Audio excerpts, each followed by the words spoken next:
RSP প্রার্থী, তিনি বেলডাঙ্গায় প্রচারে বেরিয়েছেন।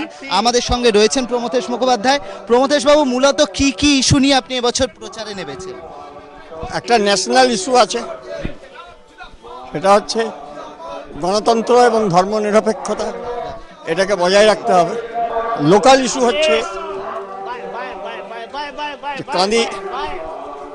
গান্ধী মাস্টার প্ল্যান, কেন্দ্রীয় বাজেটে 439 কোটি টাকা বরাদ্দ করেছেন অর্থমন্ত্রী প্রণব মুখার্জি। সেই টাকাটা অধীর রঞ্জন চৌধুরী বা মমতা ব্যানার্জি কেউই ব্যবহার করেনি। কেন্দ্রীয় বাজেটে বরাদ্দ 439 কোটি টাকা, তার সদ্ব্যবহার হোক। অনেকেই বলে যে বহরমপুর কংগ্রেসের দুর্গ, অধীর রঞ্জন চৌধুরীর দুর্গ। গুরুতর আপত্তি আছে এই ব্যাপারে। অধীর রঞ্জন চৌধুরী 3 বার জিতেছেন, আর কংগ্রেসের প্রার্থী অতীশ সিনহা 1 বার জিতেছেন। কংগ্রেস জিতেছে মোট 4 বার, আর আমরা 1952 সাল থেকে এ পর্যন্ত 11 বার জিতেছি। তাহলে যে কনস্টিটুয়েন্সি আমরা 11 বার বামপন্থীরা দখল করেছে, সেটা বামপন্থীদের দুর্গ না 3 বার জিতেছে তার দুর্গ? এবছর কি পরিস্থিতি? আমরাই জিতবো, দেশের মানুষ তো বামপন্থার পক্ষে। বিরোধী হিসেবে কারা আপনাদের কাছে গুরুত্বপূর্ণ, তৃণমূল কংগ্রেস না কংগ্রেস এই জায়গায় দাঁড়িয়ে? কংগ্রেস, তৃণমূল কংগ্রেস, বিজেপি, তিনটেই আমাদের কাছে শত্রু, তিনটেই আমাদের কাছে সমান বিচার্য।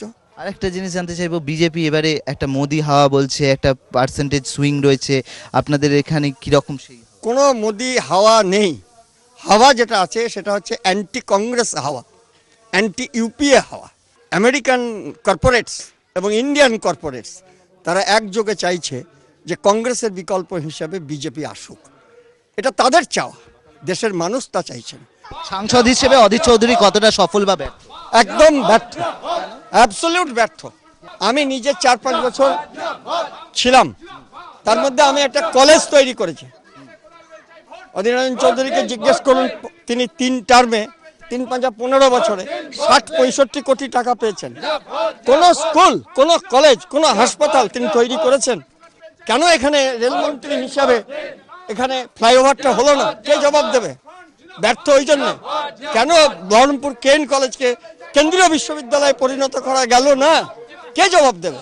লাস্ট একটা জিনিস চাইবো, যে তৃণমূল কংগ্রেস প্রার্থী সম্বন্ধে বলেছেন, তৃণমূল কংগ্রেসের বিরুদ্ধে আপনাদের জেলায় কি? Trinamool Congress is not a party at all, it's a party of ডেস্টিটিউটস।